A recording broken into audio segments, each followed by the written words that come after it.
Fire को 6 class में classify किया गया है। यानी क्लास ऑफ फायर जब हम देखेंगे तो इसको 6 कैटेगरी के अंदर कैटेगराइज किया गया है। तो सबसे पहला जो कैटेगरी आता है वो क्लास ए फायर आता है। जितने भी कंबस्टिबल सॉलिड्स होते हैं उन्हें क्लास ए फायर के अंदर कंसीडर किया जाता है, जैसे कि वुड हो गया, पेपर हो गया, कोई फैब्रिक हो गया, कोल हो गया, यानी जितने भी लकड़ी हो गए, पेपर हो गए, फैब्रिक हो गया या फिर कोयला हो गया, इन तरह के जो भी फायर होते हैं इनको क्लास ए कैटेगरी के अंदर रखा जाता है।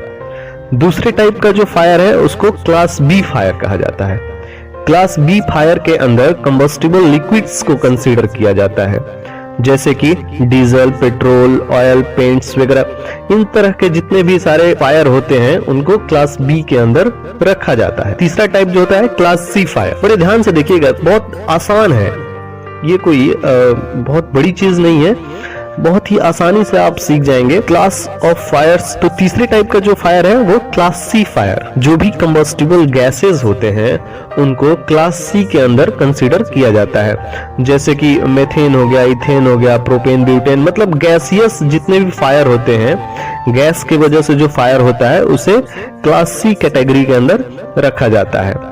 फोर्थ टाइप जो है वो class D fire. Class D के अंदर फ्लेमेबल मेटल्स जो होते हैं ना उनको क्लास डी कैटेगरी के अंदर लिया जाता है, जैसे कि एल्युमिनियम हो गया, मैग्नीशियम हो गया, टाइटेनियम हो गया। ये जब ओवर हीट हो जाते हैं तो इनमें अक्सर फायर का चांस रहता है। तो इस तरह का जो मेटेलिक फायर होते हैं उन्हें क्लास डी फायर कहा जाता है। पांचवें टाइप का जो फायर है वो क्लास ई फायर होता है। जितने भी इलेक्ट्रिकली एनर्जाइज टाइप्स के फायर होते हैं उन्हें ई क्लास फायर कहा जाता है। जैसे जितने भी इलेक्ट्रिकल अप्लायंसेस होते हैं, जैसे कंप्यूटर का सर्वर रूम हो गया या फिर कोई आपका इलेक्ट्रॉनिक डिवाइस हो गया, इसके अंदर जो भी फायर होते हैं उन्हें क्लास ई फायर कहा जाता है।